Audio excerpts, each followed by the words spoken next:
anything doing? Not a thing. You know, it's getting me down eating in these hamburger joints. One thing you gotta learn, eat where the truck drivers eat. They know the right spot. Say, I saw a funny thing up the road just now. Good-looking dame sitting in a car all alone. Yeah, what was she doing? That's just it. She wasn't doing nothing, just sitting there. I got a rule about women. If they ain't breaking the law, let them alone.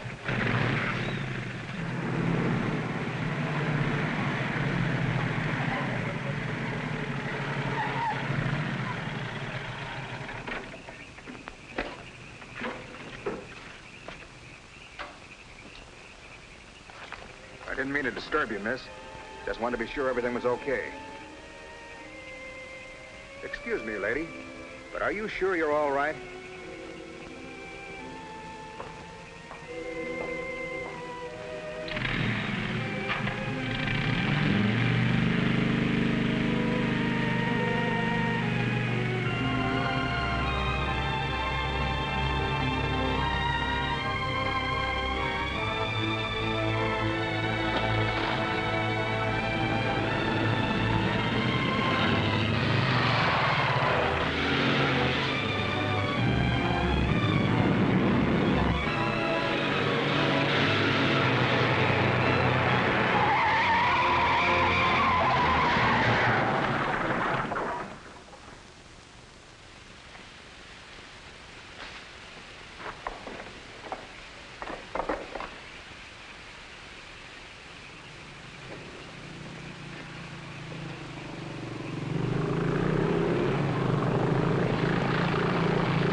How is she?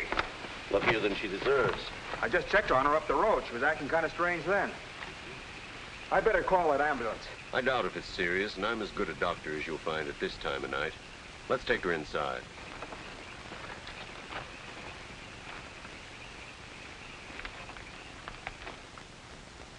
Well, no bones broken. Bruises, that's all. I think you better rest here for the night. I'm a little surprised.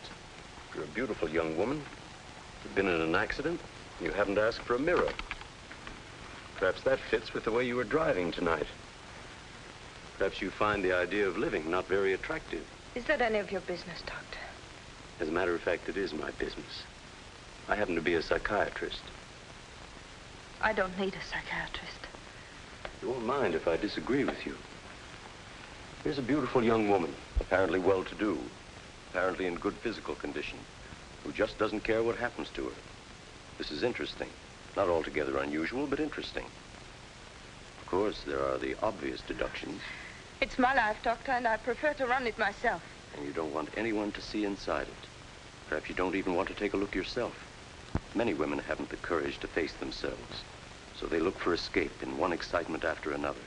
Half my patients are like that. But I'm not one of your patients. If you tell me how much I owe you, I'll be going back to town now. Very well. I'll drive you to the station.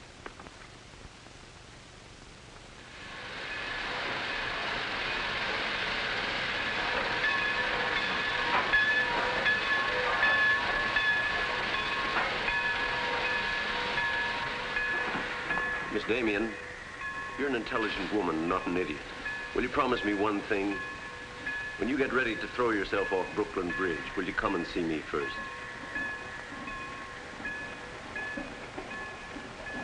Goodbye, Doctor.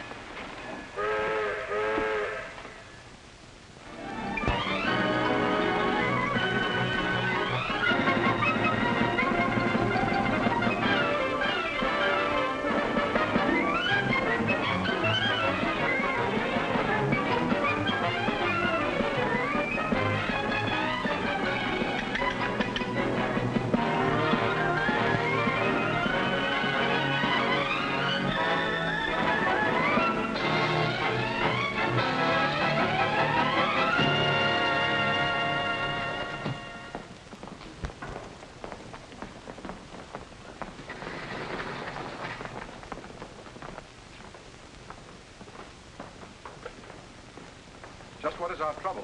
That's what I want to know. Our trouble is Miss Damien. Miss Damien again. She's as pretty as a picture and as stubborn as a mule. But this time, there's a lot more involved than just her hand.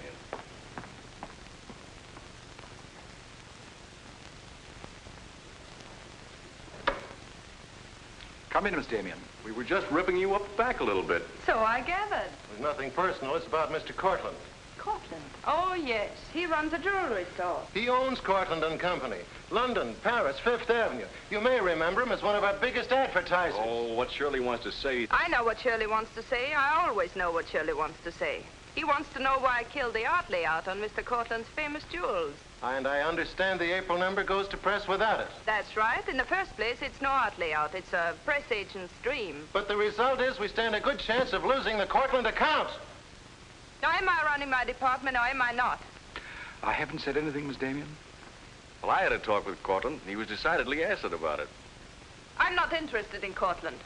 But if this magazine is going to submit to advertisers' blackmail, I'd like to know about it. Now, please, Miss Damien. If that's the policy, Mr. Cranish, you better get someone else to take my place.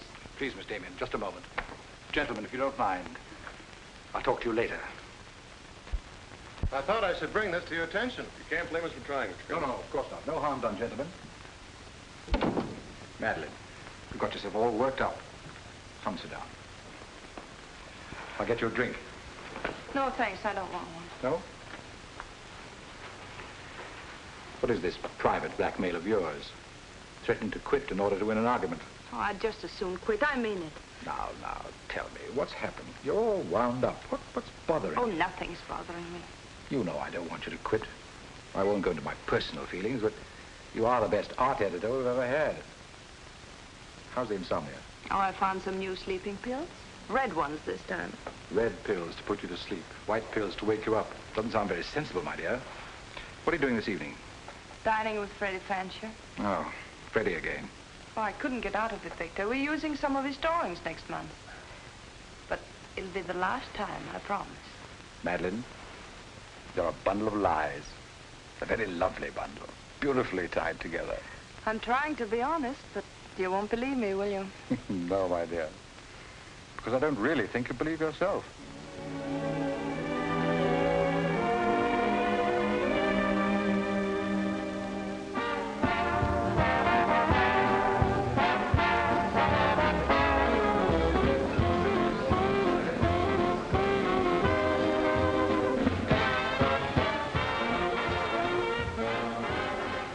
Why do you have to go back to that bore, Freddie Fancher? You haven't even given me a chance to make love to you.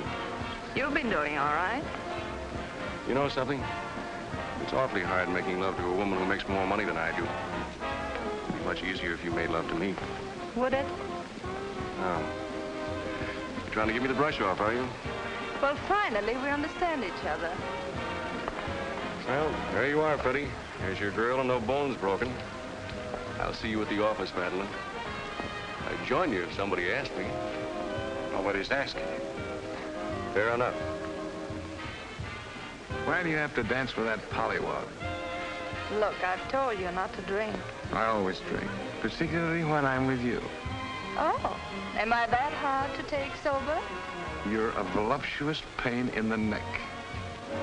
I'm going home. You're not going to walk out on me. Come on, be yourself. I've told you I'm going to leave early. But you can't leave me just sitting here in the snow. I'm mad about you. In my own foul way. Good night, Freddie.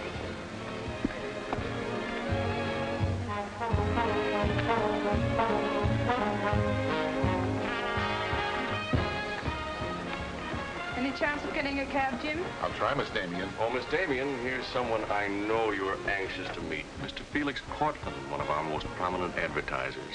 How'd you do, Miss Damien? How do you do? Mr. Garrett is the soul of tact, don't you think? He's just been telling me all about you. Oh, I hope he wasn't that blunt. Oh, you needn't worry. I always form my own conclusions. Can I give you a lift anywhere? My car's just outside. No, thank you. They're getting me a cab. Oh, I'm very sorry. I'm sorry, Miss Damien. There isn't a cab around. Oh, how long do you think it'll be? That's hard to say.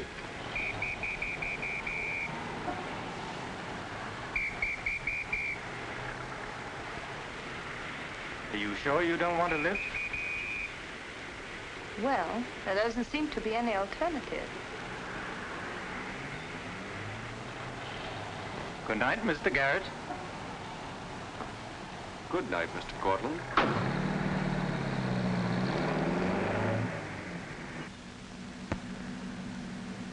I wasn't very polite, was I? Neither was Garrett, for that matter. Oh, he always enjoys uncomfortable situations. You still feel uncomfortable? No. Frankly, I don't. Good, nor do I. You know, you're not at all what I imagined. No? No. The big international jeweler. I happen to inherit a business that runs itself very nicely. As a matter of fact, you don't look like an art editor. More like a work of art. That layout on your jewels is still a wretched piece of copy. I can only admire your good taste. And I'm still not going to... I wouldn't try and persuade you for the world. Mr. Cortland, I think you're a very dangerous man. I only wish it was so. The truth is, I'm a very ordinary one.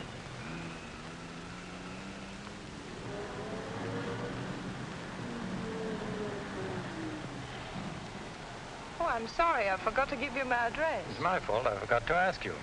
Won't you come in for a minute? No, I don't think so. Oh, but you really must see those jewels you've been insulting. They're much handsomer than the photographs. I'll need you in about 15 minutes. But I said I wasn't coming in. Oh, yes, so you did.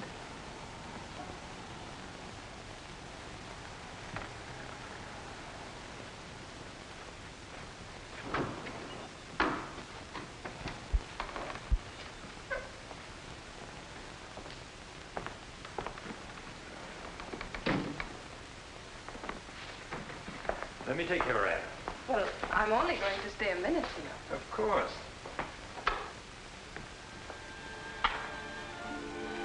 What a wonderful room. I've had this place a long time. In fact, I'm pretty disgustingly rich. Don't you find that rather pleasant? Oh, it's not so hard to take once you get the hang of it.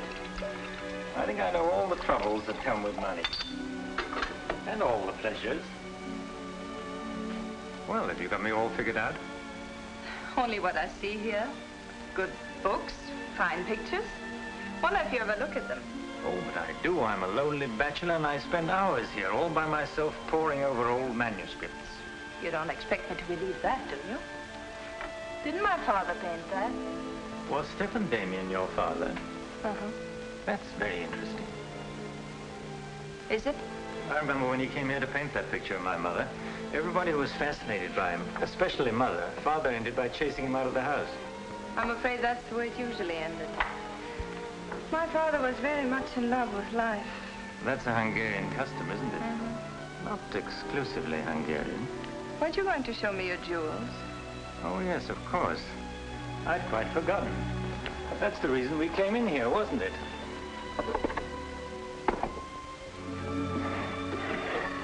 You ought to feel very flattered, Miss Damien. This safe is one of my darkest secrets.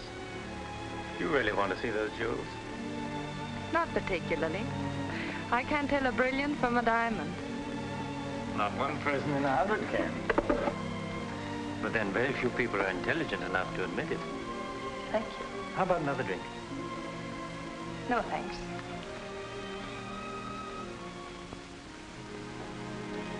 You know, you need relaxing. Lots of relaxing. I can hear your nerves snapping like rubber bands. I'm not nervous at all, see? You're a very curious mixture. A highly moral voice. That's not me, that's my mind. A man's mind, I'd say. Why not? I do a man's work. And desperate eyes. Eyes full of shadows. Insomnia does that. Does it?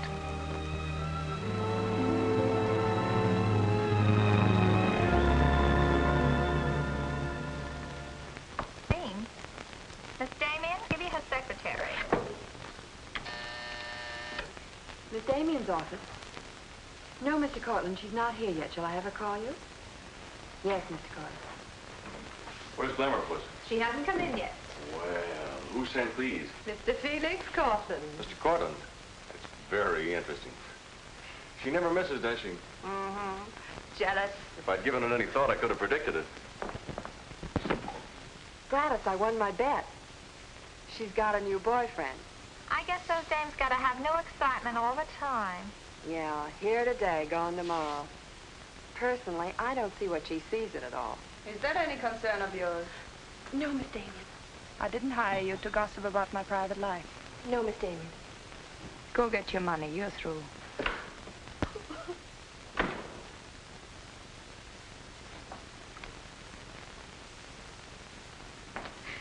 Damien, come in here. What's the matter, sweetheart? Miss Damien fired me. Fired you? What for? He heard me talking about Mr. Cortland. Cortland, eh? Don't you worry, baby. I'll fix that. I understand you fired June. That's right. What's the idea? I don't like people to gossip about me. You don't, eh? No, I don't. Well, it's pretty late to be thinking about a thing like that, and it's a rotten trick to take it out on your secretary. Get out of here. You don't think your life is a secret, do you? Boys were betting 8-5 this morning that the Cortland layout would be in the next issue. You're disgusting. Madeleine, why don't you get wise to yourself? Everybody else is. One romance after another. That's your whole life, and you adore it. Get out. You try to dress it up with pretty words, but you don't fool anybody. They know what you are, and you'll never change. Get out! You don't care because it's too much fun.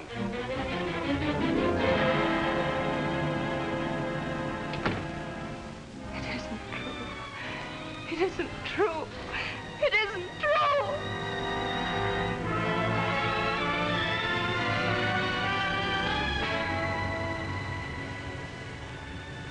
I'm a little surprised. Here's a beautiful woman who just doesn't care what happens to her.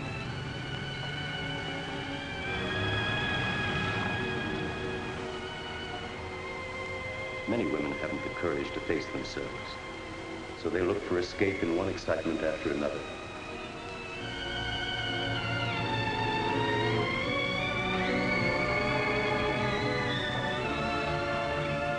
Perhaps you find the idea of living not very attractive. Lady, if you want to kill yourself, why don't you try the fridge?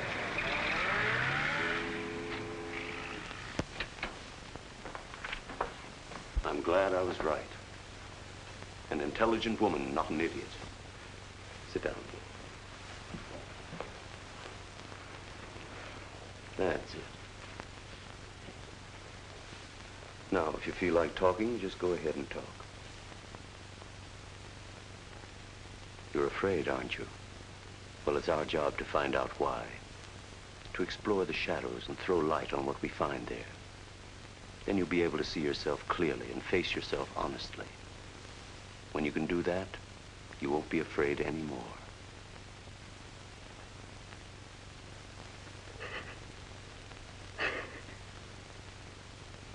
I was living with my father. Mother had left him before we came to America. I was 10. And to me, the way he lived seemed romantic and wonderful. He was a successful painter, and women adored him. He went his own way and did what he pleased. Just as you've been trying to do? I suppose so. But why? Did it make him so very happy? Oh, I was certain he was the happiest man in the world. Until he killed himself. And you couldn't understand why he did it. You understand now? I think I do. Did you ever do any painting yourself? I used to. Why'd you give it up? Oh, didn't pay enough. And besides, I didn't want to be like my father. I wanted my own life. And have you been living your own life? Of course I have. The kind of life you really want? I don't know. I don't know. Don't you think you've been hiding from yourself? Did you ever try and discover the person you really were deep down underneath? I never cared to. I'm not so sure I do now. In that case, I'm afraid I can't help you. But of course, that's entirely up to you. Shall we go on then?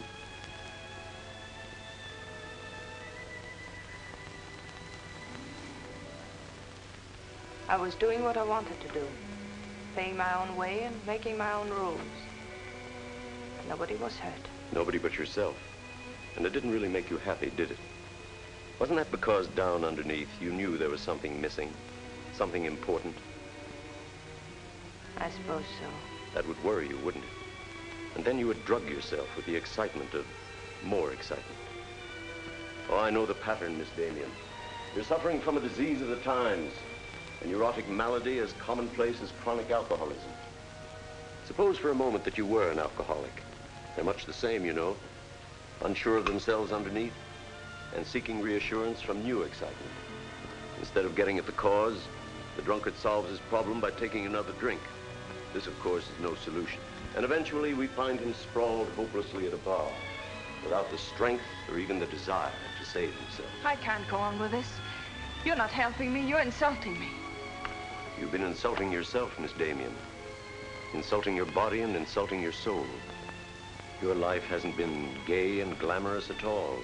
It's just been muddled and senseless. You know that now. And if you really want to change it, you can start right away.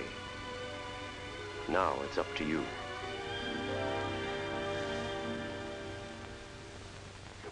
You can have my apartment, Ethel. The rent's paid till the end of the month. Darling, I feel like a vulture wheeling over your head. I'm not in, whoever it is. Miss Damien's office. No, she still hasn't come in, Mr. Cortland. Well, I don't know exactly. Later in the day, Did he hang up? Yes. Good.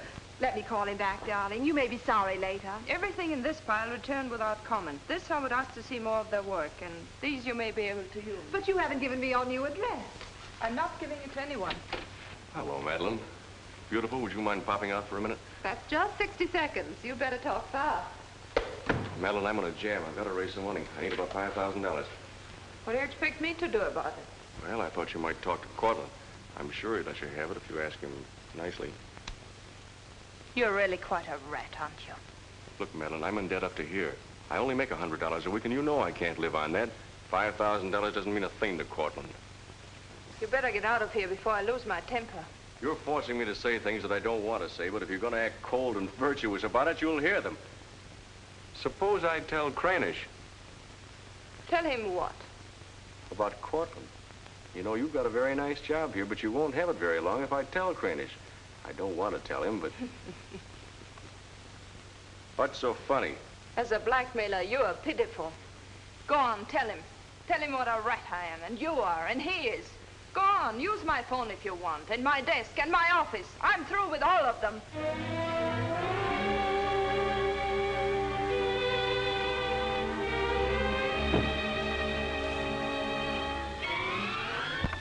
Boulevard Magazine.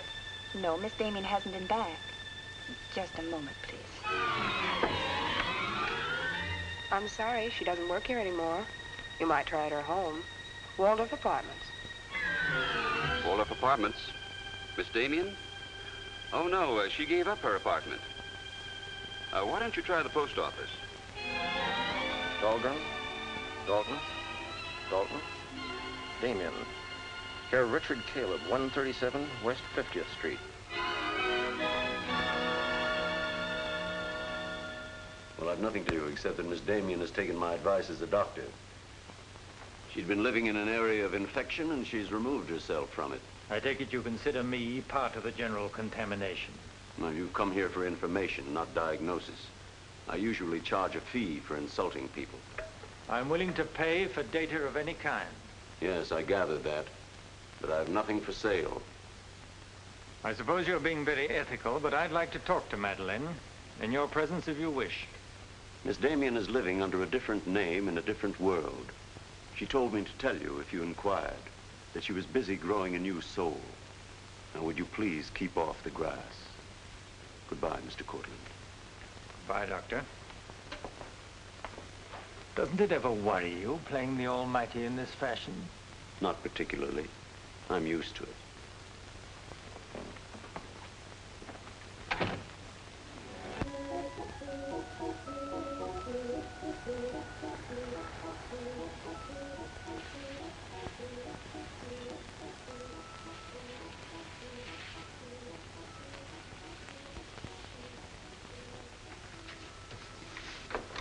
How's it look? It's better than torn wallpaper. So you think I've talent, then? Well, you'll do better after you get the hang of it. I only hope the new tenant will like it. Well, he seems awful particular. He's a floor walker at Macy's. Oh, well, you can always give it back to me. He'll never sell it, you know. Take my advice and try something more cheerful. You know, like flowers and butterflies. I'll do that.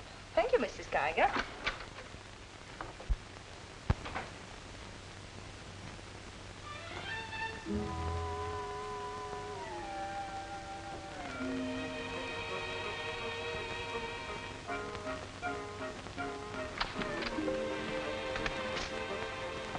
Thanks. You saved my life. Is this yours? Yes. Mrs. Geiger would scalp me if she knew I kept mice in my room. Well, why do you keep mice in your room? Oh, pathologist, part of my homework. I really shouldn't bring these fellas out of the lab, but, well, I got kind of attached to this one. Oh, thanks again. Hey, women are supposed to scream. Aren't you afraid of mice? Well, no, but next time I'll scream.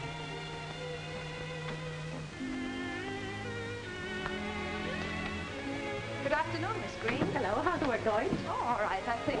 Yes.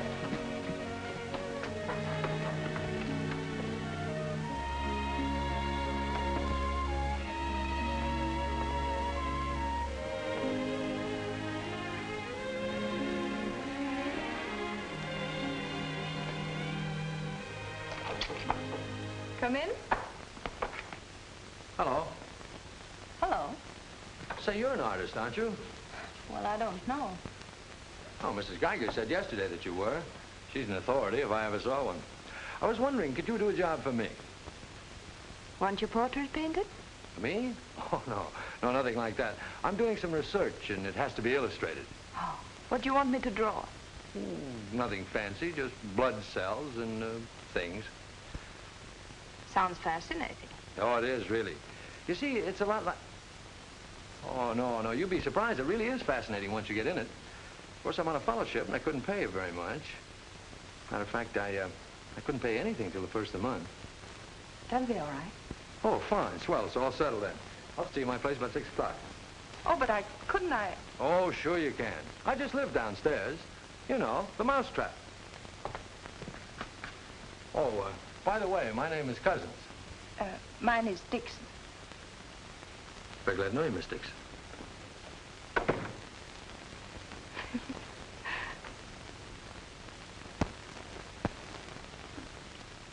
Just what am I drawing? Am I allowed to find out? Sure. Effect of anti-reticular serum on cell tissue. That's all I wanted to know. Oh, say, that's quite good. I'll take it to the lab with me in the morning. Just about ready for the next one. Do you realize it's 12 o'clock? Oh? I haven't had my dinner yet, and you haven't either. Oh, gosh, I'm sorry, but, well, I got so wound up on this. So did I, but now I'm hungry. Well, tell you what let's do. We'll go out and eat. That's a brilliant idea. I'll get your coat. Do you do this all the time? Only since I got out of the Army. I was lucky to get this job of research. Now I've got to get it finished. Then what? Oh, then I go back to Oregon and become the usual respectable small-town doctor. No mice? No. No mice. Head colds and belly aches. $5 a visit. Maybe you'll like it. You'll get some rest. Oh, I'll get plenty of rest, all right, but I don't think I'll like it. You folks going out this time of night? That's right. We're meeting a few friends at the Busy Bee cafeteria. We don't want to miss the floor show. We'll have to hurry. See that he eats. He hasn't got any more sense than a goose. I'll feed him with a spoon. I got onto it first up in a little town in Germany while I was still in the Army. I'd met a couple of Russian medical officers who were working on anti-reticular, and, well, they were pretty steamed up about it. Pie, sir? No, thanks. We got together the first night over a bottle of vodka. I remember the town was still burning. Well, maybe it was the vodka, but anyhow, we got to talking about anti-reticular, and, well, I guess I got pretty excited. You mean you speak Russian? Over a bottle of vodka, anybody speaks Russian. Care for some coffee? No, thanks. I've milk. Oh, one, please. At any rate, I promised myself that night that just as soon as the war was over, I was going to do a job of this. But you haven't stopped to eat ever since. That's an error I'm just about to rectify. $1 even. There you are. Thank you. Thank you. You, sure you've got everything you want? Oh, yes, thanks. You know, I don't think you're much of a doctor. Do you call this a sensible diet? Pancakes and pickles? Well, scientifically, there's two kinds of diets. The kind that doctors prescribe and the stuff they eat themselves. But you're always in such a rush. You can't make scientific discoveries that way.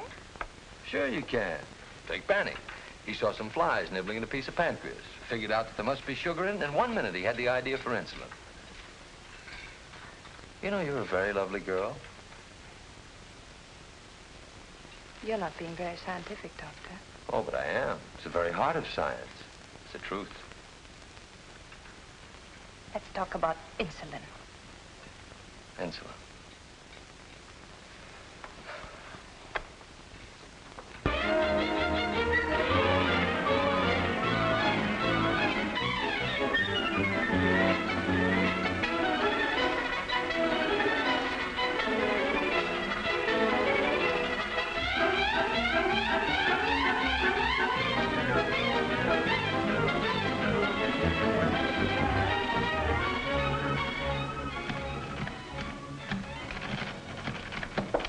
Come in. Hello. Hello. Say, did you buy these new manuscript covers? Yes, are they all right? Oh, sure, they're fine. How much they cost? Oh, nothing at all. Something like 20 cents. Oh, nothing at all, huh? You know you can buy a pair of good mice for 20 cents? David, I have some wonderful news. I just sold a picture. No fooling. Who bought it? The floor walker downstairs. He said it's almost as good as a photograph. Well, the man has great taste. Oh, I think it's wonderful. I'm proud of you. And I'm a little proud of myself, too. David Cousins on anti-reticular. Oh, David, it looks fine. It's important, isn't it? I mean, not just to you, but really important. Well, it won't cure all the ills of man or beast, but yes, I think it may be important. And I also think that I better hand it in before I start changing it again. Like to come along? Oh, could I? Well, sure, why not? I think you've been drawing blood cells long enough. It's time now for you to meet one of them face to face.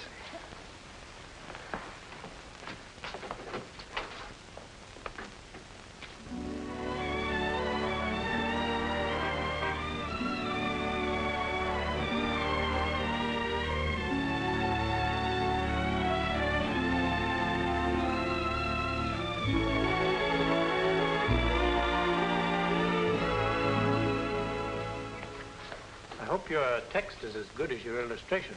I hope so, too, sir.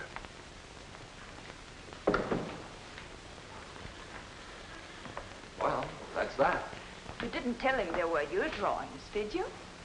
I didn't tell him they weren't. Come on, I'll show you my lab.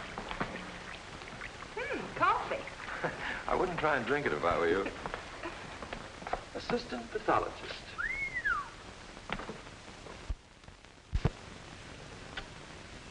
Well, this is me.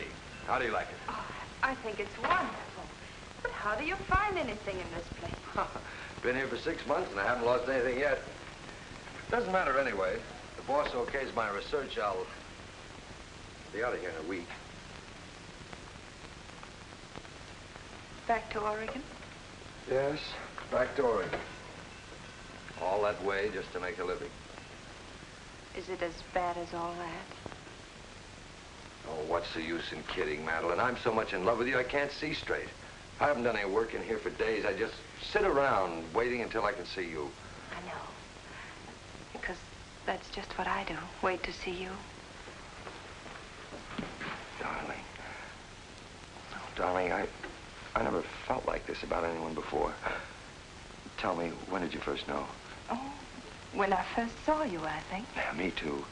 I'll never forget you standing in that hall with a mouse in your hand. Only I didn't know then what was happening. I thought I had the flu.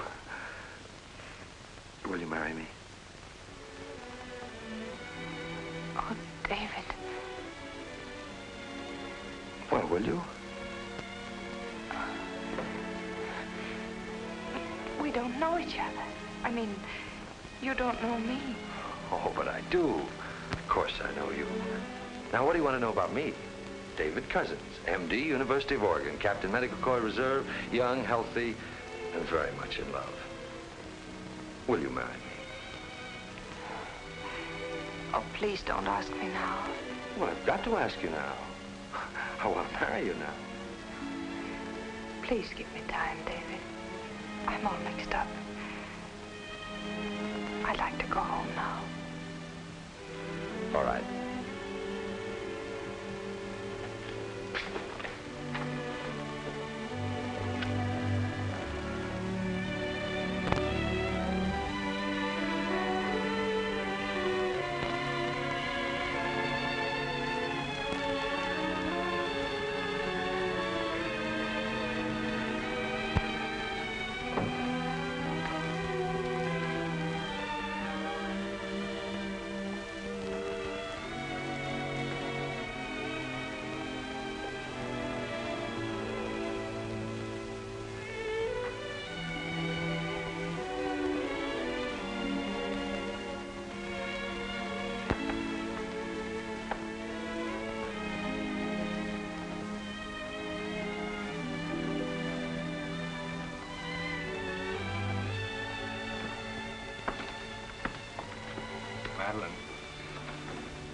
You haven't answered a rather important question I asked you. I can't say no, because I wouldn't mean it. Darling.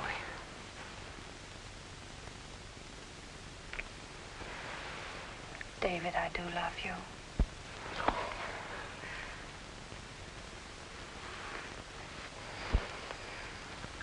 Good night, darling.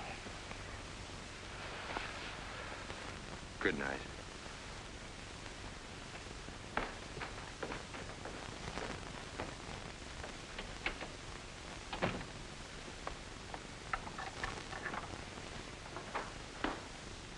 Hadn't you better close the door?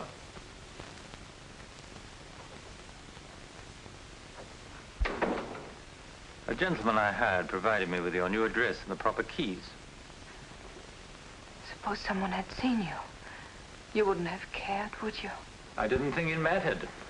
You see, I expected to find you wretched and lonely, grappling with your complexes. Rather naive of me. Will you please go? Of course I'll go. But before I do, wouldn't you like to tell me about him? Why? I'm in love. Now, laugh if you want. I don't feel like laughing. I've always wondered if it were possible for people like you and me. And you think you've really got it? Love eternal, the fireside, the slippers, the whole thing? Yes, the whole thing. I'm very glad for you. And I think I'm a little sad for myself. You haven't told him, have you? Told him what? Well, about me, for instance. Why should I tell him?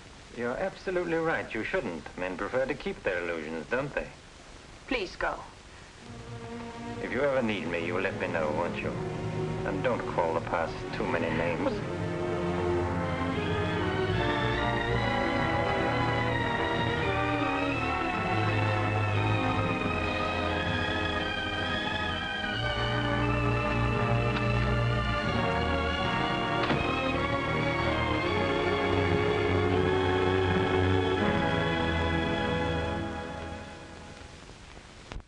What you say. I'm going to marry him just as soon as it can be arranged. You want to run away from your problem? I'm not running away. How you know? You're looking for security from someone else instead of building it within yourself. But I love him. I can't talk to you if you don't believe me. Falling in love doesn't cure everything overnight. What do you mean? Let's be honest. There's a side of you that hasn't fully changed. Isn't that true? That is true, isn't it?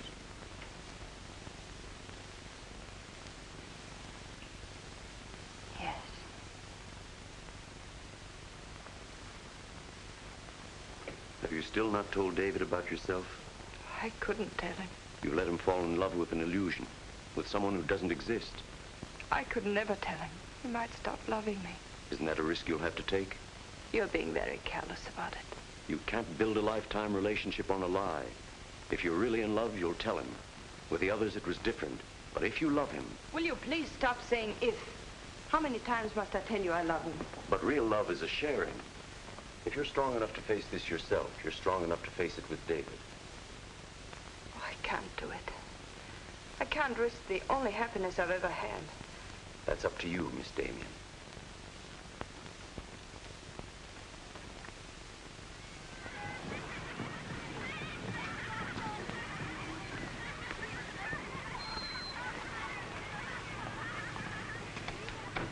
Hi.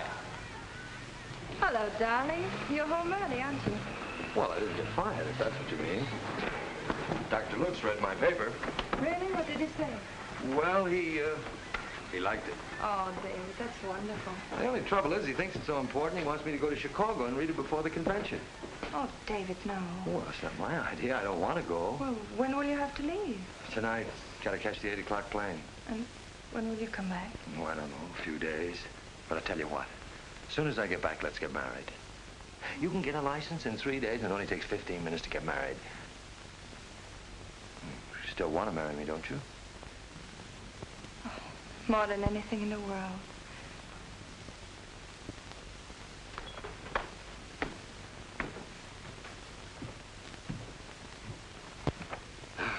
You know, I'm going to feel kind of silly at that convention. Of course, it's a great honor and all that, but you realize that I'll be talking before some of the biggest men in the field? What's the matter, darling? Nothing. I was just thinking how I'd feel if you didn't love me. Oh, don't be silly. Not a chance. David, could you ever stop loving me? Oh, that's really a gruesome thought. Of course not. Even if there was a reason? The world is bothering you. Nothing. I just wanted to be sure. Sure about what? That you loved me and not an illusion you built up about me. Scientists can't believe in illusions. I believe in you. You're the best thing that's ever happened to me. Four shirts. I wonder if that'll be enough. Come to think of it, it'll have to be. That's all I've got. Socks? Well, that just about does it. Madeleine, was there something special on your mind? Something that you wanted to tell me? Just that I love you, that's all.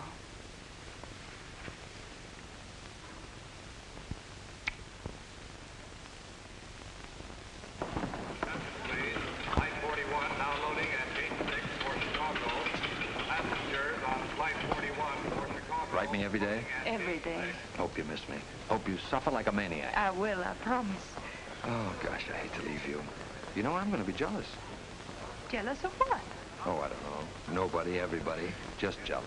Darling, I belong to you, don't you know that? I'm only alive because you love me. We'll be married the minute I get back. Well, look who's here. If it isn't Madeleine. How are you? It's been a long time. David, this is Mr. Garrett. I used to work with him on a magazine. How do you know? I quit the racket, though, or perhaps the racket quit me. Garrett's doing some confidential work for me now. How are you, Miss Dixon? This is Mr. Cortland, David. Dr. Cuss is my fiancé. You're a very lucky man, Doctor. I think so. Well, goodbye, Miss Dixon. My congratulations to you both. Oh, thank you. Good night. Good night. I don't believe a minute of it, do you? Garrett, you're a very cynical man. You don't believe in true love. You don't think Madeleine does either, do you?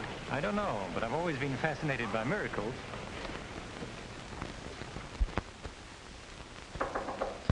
Come in. Telegram for you, Miss Dixon. I thought I'd bring it up myself. I thought it might be important. The news? He won't be back till Friday. That's men for you. You never can count on them. Oh, I forgot. A doctor somebody called you, said you were to call Miss Ethel Royce. She's been trying to get in touch with you. Friend of yours? Yes. I suppose you got your own reasons, but you ought to get out and see your friends, instead of sitting in this room all day and all night. Thanks, Mrs. Geiger. None of my business, mind you.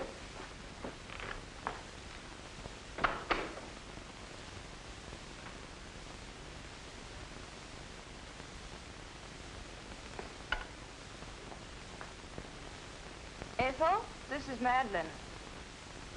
Madeleine. Darling, but this is really a voice from the dead. I pestered that doctor of yours for hours. I just have to talk to you. Well, what about? Will you remember that art supplement, the one you started? Well, I do need your help, dear. I'm in an awful mess. Sorry, dear. I'll never come into that office again as long as I live. Oh, but I wouldn't ask you to do that. Just meet me somewhere. It'll only take an hour, I promise. Well, if it's just the two of us. All right. I'll be there at 5. Oh, so relieved. We were really desperate. Wonderful. I'm just dying to see you. Bye, dear. She'll do it. Good. Wonderful thing, professional pride. It never dies. How'd you sound? Awful. What do you expect? Too bad.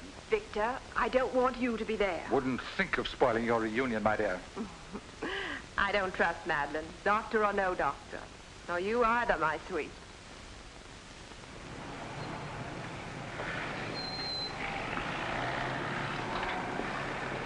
Hello, Miss Damien. Glad to see you back. Glad to see you, Jim.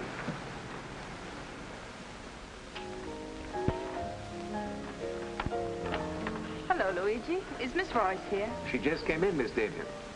We missed you, Miss Damien. Have you been away? No, but it's nice to be back just the same. Hello, Ethel. Darling, you look wonderful. A little pale, but so interesting. You know, I can't stay very long. Oh, I understand, dear. We'll get right to work.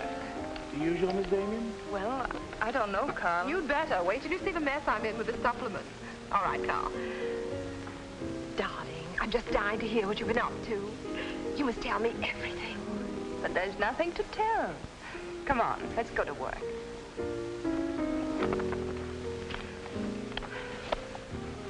You're just marvelous, my dear. You made the whole project seem utterly simple and practical. Not for me, please. Darling, you used to be able to drink 10 in a row. I'm out of training. No one would know it, my dear. You seem just like the old Madeleine again. It's the surroundings. What do you say we have dinner and go to a show? No, really, I've got to stagger home. Madeleine, my dear, this is a surprise. Victor, hello. What good fortune running into you like this? Do you mind? Don't let him fool you, Madeleine. He heard me making the date with you. It's true, but I'll deny it. Frankly, I wanted to have a look at you. You look very dashing for a hermit. Thank you. We've all missed you desperately, haven't we, Ethel? As though our little hearts would break. What about a drink with your old boss? I Please, had enough. 3, whatever it is.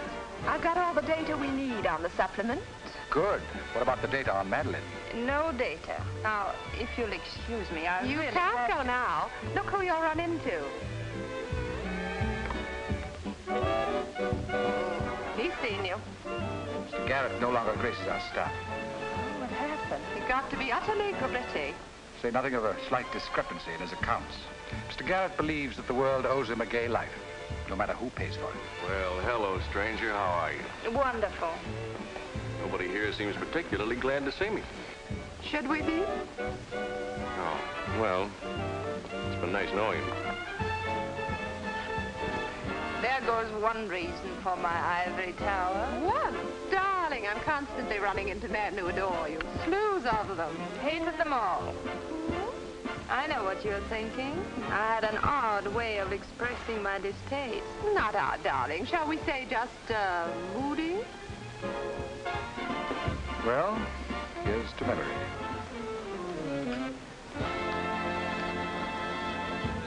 May I speak to Mr. Cortland, please?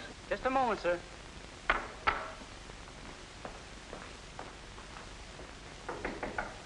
Just a minute.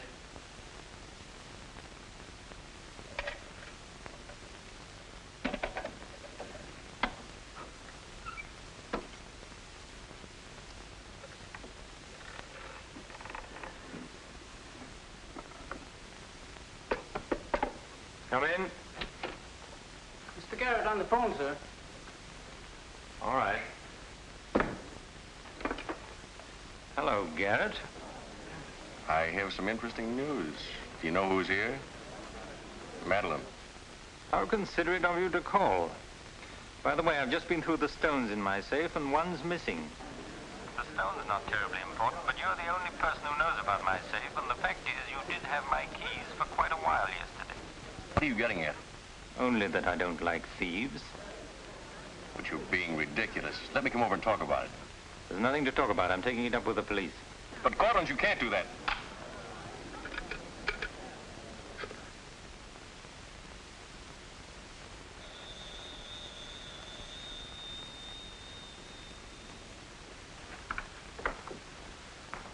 Mr. Garrett again, sir.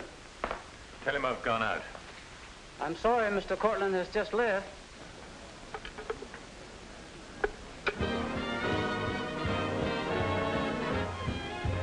Are you all right, darling? Of course I am. You're not going to disappear again. Oh, yes. Back to my treetop. It's raining. Let me drive you home. Oh, no. Ethel wouldn't approve. Good luck, my dear, on your treetop. Bye, darling. Well? Let's face it, she's a changed woman. She'll never change, darling. She's just got herself a new set of words, that's all.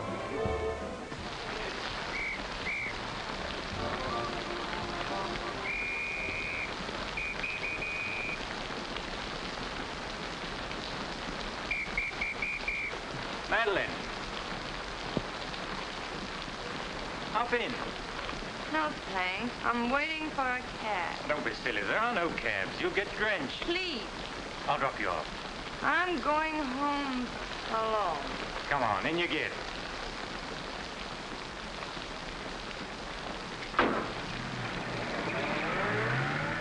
I hope you didn't get too wet. Your concern is touching. Quite a coincidence finding you in the rain. Is it?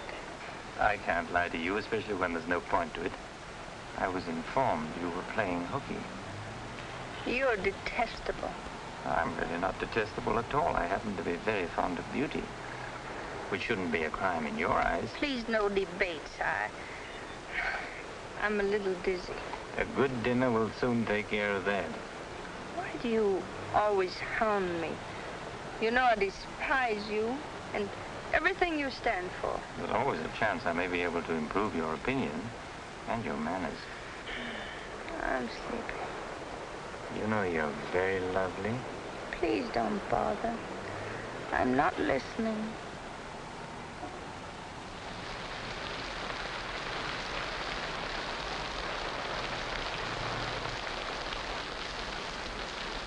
Where are we? Don't you remember you visited here once upon a time? You're foul. You said you were taking me home. You forgot to mention the subject. A significant omission, as your friend Freud would say. Come on, I'm getting soaked. That launch you. I'm going home. Right after dinner. Think how wonderful you'll feel when you slap my face.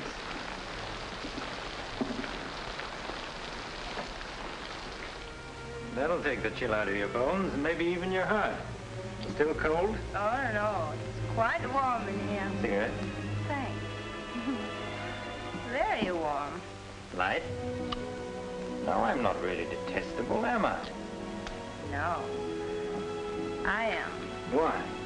Because I ought to go home. In this rain, you mustn't even think of it. You see, you are detestable. And you've been very annoying for months. Madeleine, we belong together. You know that. No, I don't know that. Of course you do. We feel the same way about life. You're not making sense, Mr. Courtney. Why make sense? Doesn't this make more sense than talking and lying? No sense at all. Then what would you call it, darling? Stupid. Madeleine, you're wonderful. Stupid. You're sweeter than ever. I'd better see who it is.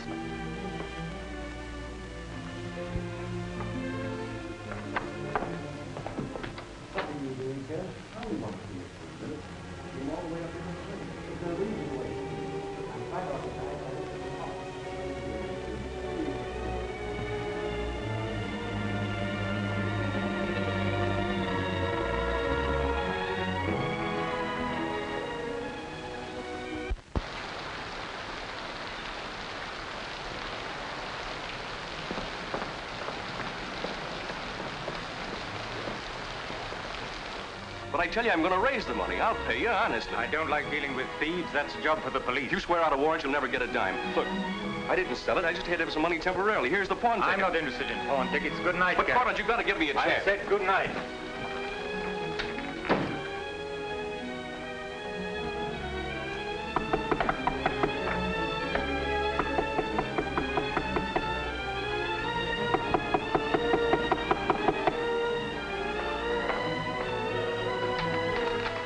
Let me talk to you. Let me explain this. You stupid fool. You'll have the stone back. I'll get it to you. I promise I will. All I need is a little more time, just a couple of weeks. What are you doing? Phoning the police. You can't do that. I'm not going to let you ruin me.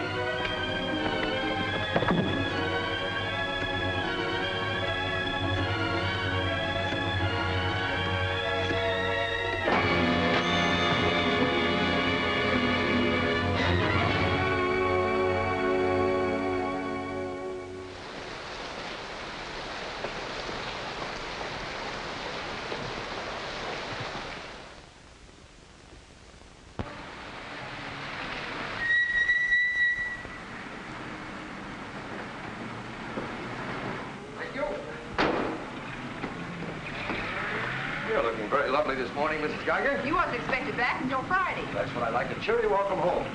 Miss Dixon upstairs? I haven't seen her this morning. Who is it?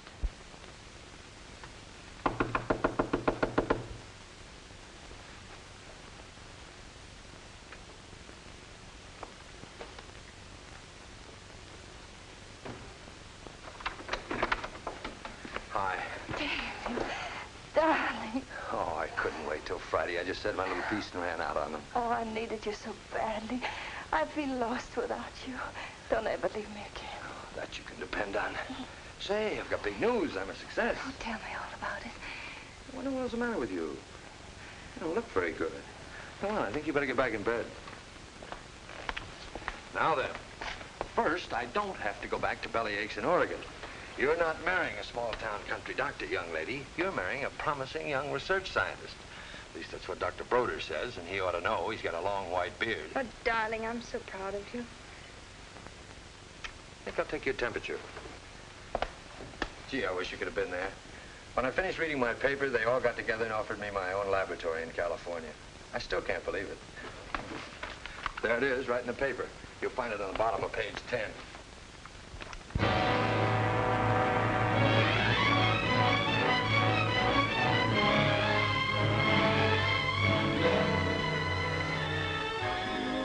He makes you feel that you're really important. You know what he said to... Madeline. Madeline, what's the matter? David. Oh, darling, you're cold as ice. You've got a chill. You stay right here. I'll be back in a minute. Oh, don't go. Don't leave me. I'll only be a second. I want to get a hot water bottle and some more blankets.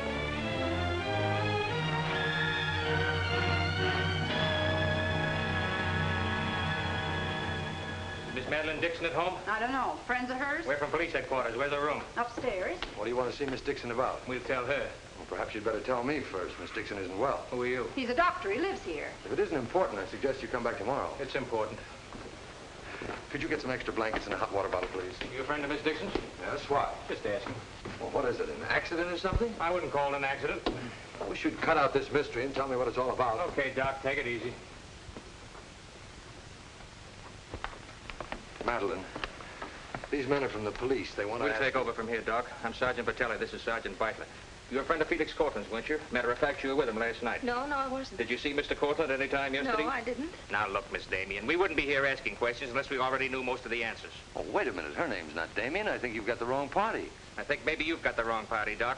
Her name happens to be Damien. This happens to be a case of murder. Take a look at that newspaper. I want to know what's going on in here. This is my house, and I've got to know. Sorry, madam. We'll talk to you later. As long as I've been here, there's never been police Take in her this and see house. what you can find out. lady. Come along. Now, Miss Damien, tell us what happened last night. What time did you leave Cortland's house? Oh, Dave. You and this guy, Cortland, were pretty sweet on each other, isn't that right? Oh, but it isn't. It isn't true. Now, according to the chauffeur, you got to Cortland's house at 6:45. What time did you leave? Oh, but I didn't go into the house. I met him by accident. David, don't look at me like that. How long have you known Miss Damien, Doc? Not very long, only a few months. Know that she was mixed up with this guy, Cortland? Oh, but it's a lie. David, it's a lie. Okay, so you didn't go into the house with Cortland? No, I didn't. He wanted me to come to the house, but I wouldn't do it. Oh, I didn't go into the house. I didn't, I tell you. Who you telling, me or the doc here? Did you get anything? She came in about 9. In a cab? No, she was walking in the rain. Landlady said she looked kind of wild-eyed. What about Cortland? He was here, all right. He visited her a couple of weeks ago. Get the date? Yeah, April 10th, around midnight. Anything else? The landlady thought that Cortland had a key to this place. She was kind of vague as to how he got it. I didn't give him a key. David, you can't believe that. I've got his key ring here. This one fits. He had a key, all right. But I didn't give it to him. Where are you going?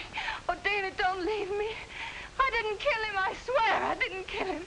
Who cares whether you killed him or not?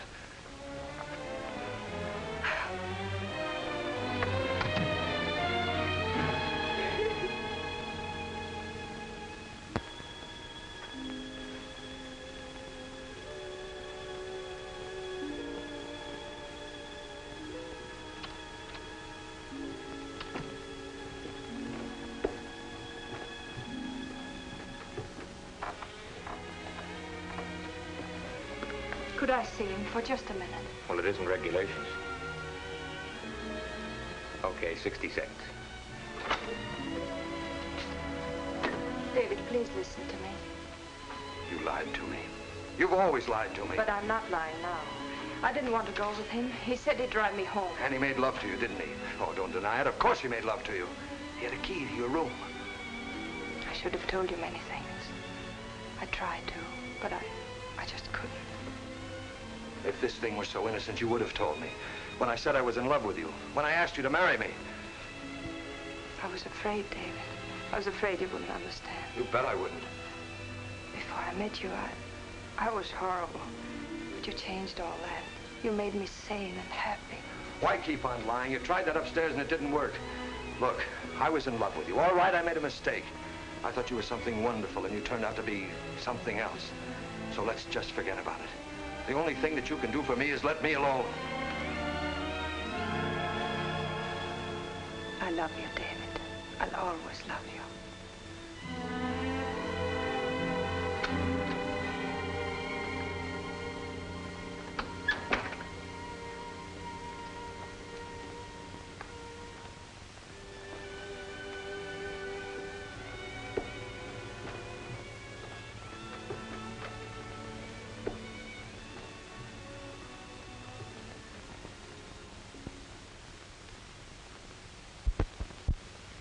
So, ladies and gentlemen of the jury, the prosecution will prove beyond a shadow of a doubt that Madeleine Damien is guilty of the premeditated murder of Felix Cortland. We will prove that she was in his apartment the night he was murdered. We will prove that her fingerprints are on the table lighter with which he was murdered. And we will prove further that she had a motive for the murder. For after all, this is a very simple story. To one man, Dr. Cousins, she was a pure and noble woman. To the other, Felix Cortland, an irresponsible light of love. Too self-indulgent to be faithful to the man she wanted to marry. Too weak and lacking in character to break with Cortland. Her twisted soul was bent on a heartless deceit. To make one man believe what all others knew to be a lie. And when Cortland threatened to expose her, she went to his apartment to plead with him in the only way she knew. She embraced him. She made love to him. And when in spite of that, he threatened to expose the lie that she was living, she silenced him forever. Ladies and gentlemen of the jury, the state asks you to find Madeleine Damien guilty. Guilty of murder in the first degree. On the night Mr. Cortland called on the defendant, did you let him into her apartment? I certainly did not. How did he get in then? He must have had a key of his own. The key of his own? Where was the defendant when he arrived? Out with the doctor, I suppose, pulling the wool over his eyes.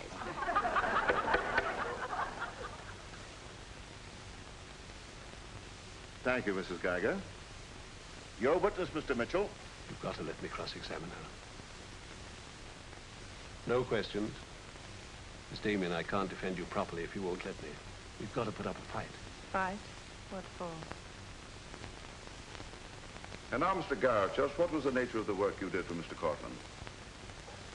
Well, most of it was personal. Confidential secretary, I suppose you'd call it. And in that capacity, you were in a position to learn a great deal about his private life? Yes, of course. Did Mr. Cortland know that Miss Damien was lying to Dr. Cousins and concealing her true character from him? I'd rather not answer that question, Mr. O'Brien. You see, both Miss Damien and Mr. Cortland were friends of mine. Yes, I understand. Well, let's get back to the meeting at the airport. What was the attitude of the defendant when Cortland saw Dr. Cousins? She was embarrassed, naturally. Yeah. She was embarrassed, naturally. Thank you. Your witness, Mr. Mitchell. I've got to cross-examine. If I don't, we haven't a chance. Don't ask him anything. No questions. Were you a close friend of the defendant? Yes, I was. Did she confide in you on matters of a personal nature? Yes, she did. If you were asked in this court, do you think you could recall any of those intimacies? I could recall some of them in lurid detail. Your Honor, I object. Objection sustained. Well, let me ask you this, Miss Royce. Would you say in general that men found Miss Damien attractive? Definitely. And would you say that Miss Damien found men attractive to her? I'm afraid I most certainly would. You would? What were the relations between Miss Damien and her former employer, Mr. Cranish? They were friendly. In your opinion, was there anything more than friendly? I object, Your Honor. The question calls for the conclusion of the witness and is prejudicial. Objection sustained. Dr. Cousins, I'm Dr. Caleb. Miss Damien's a patient of mine. I don't happen to think she's guilty of murder, do you? No, I don't. She may be guilty of other things, but in there she's being tried for murder, and she won't even defend herself. She's got a pretty good lawyer, hasn't she? She needs your help, Doctor. In her own mind, she's not on trial for murder. She's on trial for those other things. And it's not the judge who's trying that case, it's you. I don't want to be rude, Doctor, but I don't think you know what you're talking about. I'm sorry to disagree. You see, I've been treating Miss Damien for some time. I happen to be her psychiatrist. Dr. Caleb. I'm sorry to have bothered you, Doctor.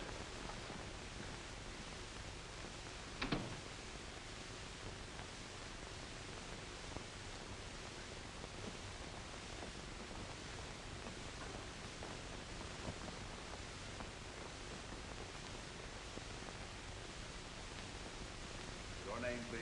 Richard Caleb. You're a psychiatrist? I am. Miss Damien came to you as a patient? Yes. Did she come of her own free will? Yes, of course. Isn't it true, Doctor, that people do not go to a psychiatrist unless they consider themselves, well, shall we say, not well balanced? In general, that's correct. As a matter of fact, wasn't Miss Damien on the verge of committing suicide when she made her first visit to you? Your Honor, I object. Well, no matter. We'll prove that by other witnesses.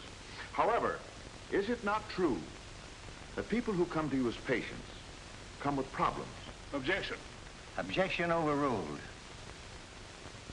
Well, Doctor? There'd be no point in their coming to me if they didn't have problems. So the defendant came to you with a problem. Do you mind telling us, Doctor, in your opinion, just what was Miss Damien's problem? That is a confidential matter between doctor and patient. I'm afraid I can't discuss it. Well, during the course of your treatment of Miss Damien, did you ever discuss her relationship with Dr. David Cousins?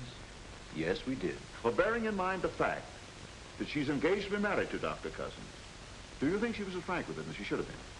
As a matter of fact, I urged her to tell him everything. And did she? Not to my knowledge. Well, why not, Doctor? Why didn't she?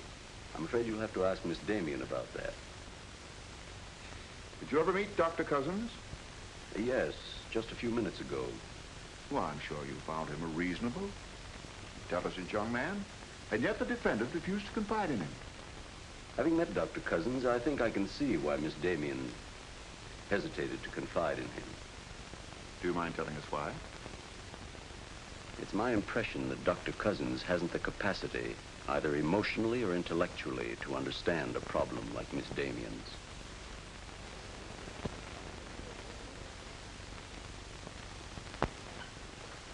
How's the trial going, Doctor? Not very well, I'm afraid. There's a Dr. Cousins in your office. Oh? He said you weren't expecting him. As a matter of fact, I was expecting him. Hello, Doctor.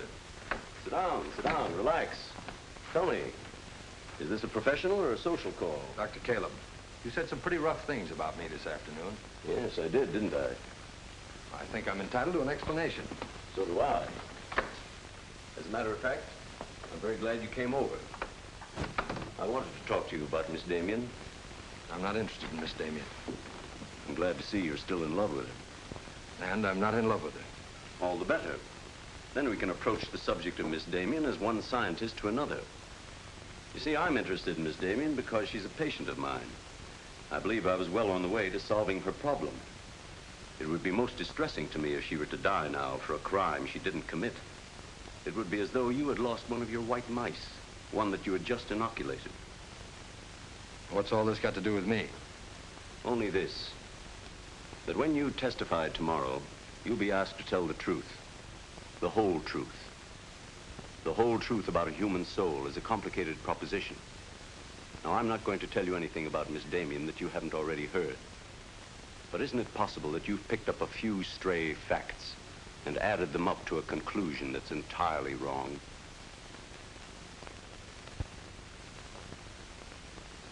Won't you sit down, Doctor?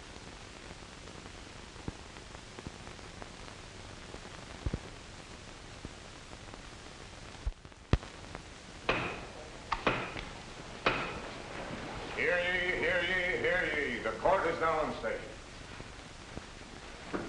Call your next witness, Mr. O'Brien. Dr. Cousins, please. This will be their last witness. You've got to let me put you on the stand. I tell you quite frankly, Miss Damien, if you won't testify, you haven't got a chance. Raise your right hand. You solemnly swear to tell the truth and the whole truth, nothing but the truth, so help you God? I do. Please be seated. Your name, please. David Cousins. Under what name did you know the defendant? Madeleine Dixon. Did she ever tell you her true name? No, sir. Did she ever lie to you about her identity? Yes, sir. How long did she continue to lie to you? Till the morning the police came. Did she ever tell you about her relations with Cortland? No, she didn't. You proposed marriage to the defendant and she accepted you? Yes, sir. And still she didn't tell you about Cortland? No, sir. When did you first know of the true relationship between them? The same morning, the morning the police came. Oh, I see. And from the moment you met her until the day she was taken into custody, you didn't know the truth about her character? I object, Your Honor. Mr. O'Brien, haven't you covered your point? Well, Your Honor, I'm merely trying to clarify for the jury the true nature of the defendant's motive. Proceed. Thank you. One more question, Dr. Cousins. If you had known the truth, would it have affected your love for the defendant? Your Honor, I must protest. Let him answer. Objection withdrawn. And now, Dr. Cousins, if you had known the truth, would it have affected your love for the defendant?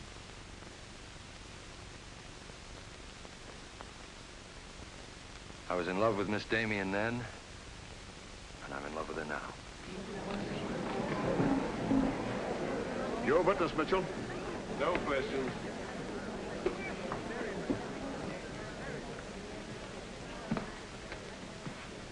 Did you really mean it? Yes, I really meant it. I can't believe it. Now will you let me put you on the stand?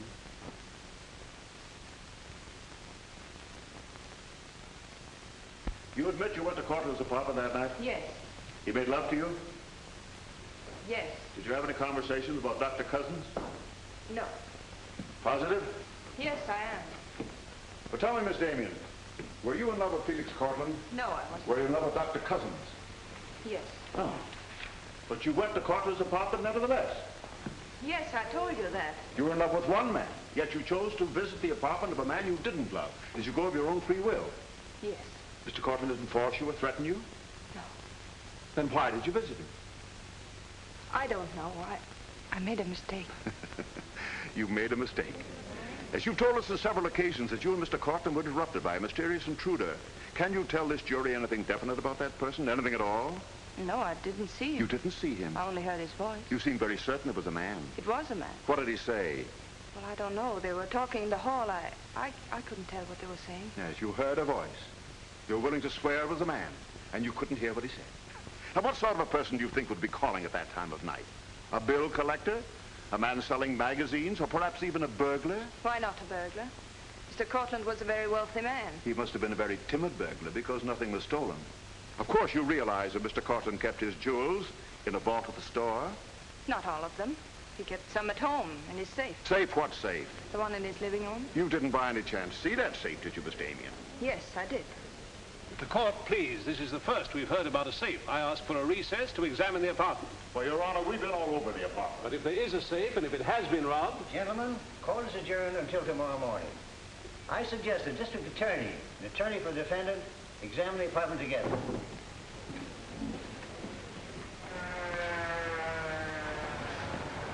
What about this safe, Mr. O'Brien? What safe? How about some pictures on the inside, Mr. O'Brien? You boys better wait outside. I may have a statement for you when I come out. Mr. O'Brien. Huh? Mind if I tag along? I don't know why you're sure. The fine witness you turned out to be. Couldn't help that, sir. All right, Garrett, where's the safe? Me, Mr. O'Brien? I don't know of any safe in here. I didn't think you did. If you want an unbiased opinion, I don't think there is a safe. Well, here's the learned counsel. Perhaps he knows. Where's the safe, Mitchell? My assistant's checking the location with Miss Damien. He'll be along in a minute. Oh, you're on a dead one. While we're waiting, maybe Mr. Garrett could tell us where the safe is. I've asked him, he doesn't know. I don't understand that, Mr. Garrett. You were very close to Cortland, weren't you? That's right. I'm sure if there was a safe in here, I would have known about it. At least I would have seen the key to it. The answer's very simple. There is no safe. What did you find out? I got the dope on him, Mr. Mitchell. Splendid. It's over here in this bookcase. You were wrong for once, Mr. O'Brien. Could be. What do you know about that? Have you got Cortland's keys? There they are. Thank you. That looks to me very much like a safe, Mr. O'Brien. Yes, it does, doesn't it? But not like a safe that's ever been robbed. I don't think a good burglar would leave those behind. I guess we're right back where we started from. Well, I've seen all I want. How about you, Mitchell? You win this round. Lock it up, sir. Yes, sir. See you in court, gentlemen. I'll give you a lift, Doctor? No, thanks. Sergeant, I have some papers here of Mr. Cortland's I'd like to put in order. Do you mind if I stay? It's all right with me. We're finished with the place. Thank you very much. Anything I can do for you, Doctor? Oh, I was just curious about something. I've never seen a safe like that before. One that operated with a key. Come to think about it, I guess I haven't either. Normal assumption about a safe is that the lock works on a combination. Yes, I guess most of them do.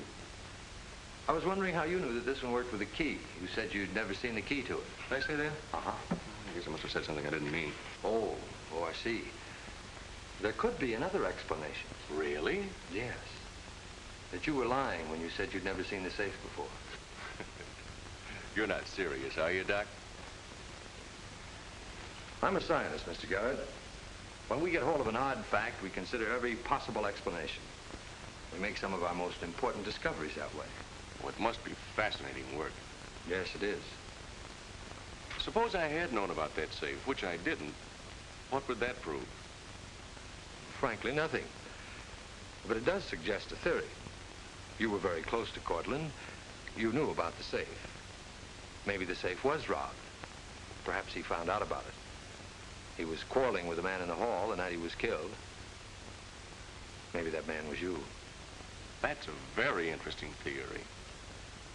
Yes, isn't it? Well, as I said, I'm a scientist. When we hit on a theory like that, the next thing we do is to test it. That's all I'm doing. I see. Then you won't mind having a little talk with the police? Why, no. Why should I? Fingerprints. But then, of course, if you've never seen the safe before, you won't mind them checking it for yours. Oh, certainly not.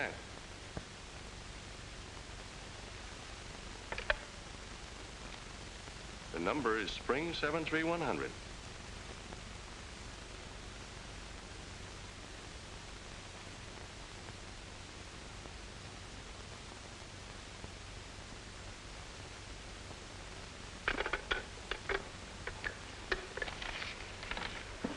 Okay, Doc.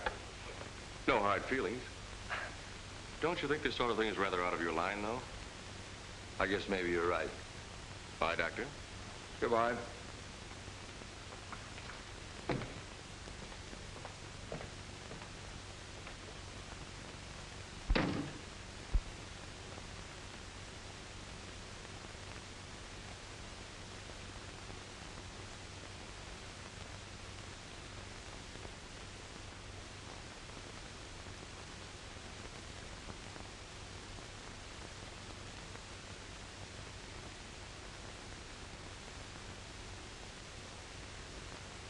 Spring 73100, wasn't it, Mr. Garrett?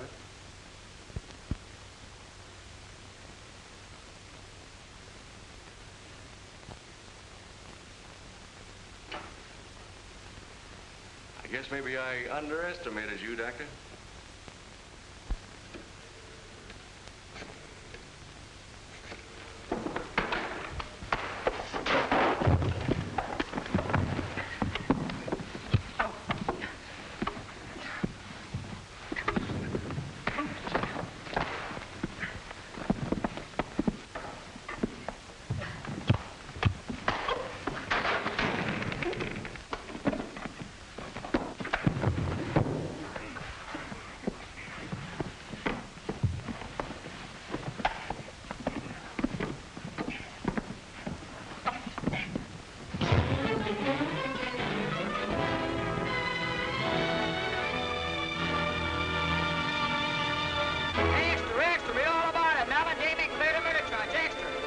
From the Associated Press newsroom. Bulletin.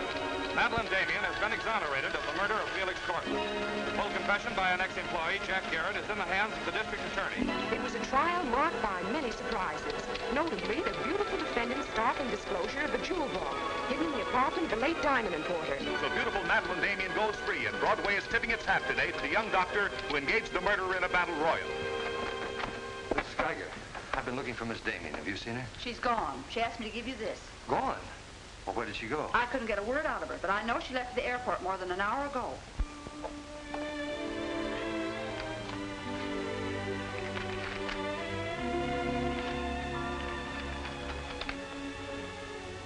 dear. I can still hear your voice in that courtroom, and I'll never forget what you said. You did much more than save my life. You made my life worth saving. I can't bear to tell you how much I love you and want to marry you. But right now, that wouldn't be fair. I'm going away for a while. I want to be terribly sure, after all this, that I can really be the kind of person you once thought I was. Maybe after a while that will be possible. And then, when we're both sure, David, please ask me again. Goodbye, my darling.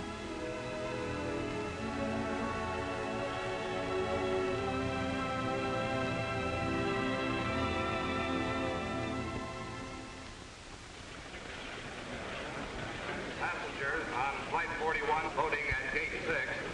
Will you try and see him once in a while? Of course. You see, I want to be sure of myself. I'm sure of you. Are you really? After what you've been through, I'm very sure. All aboard, please. Goodbye. I still think you're making a mistake.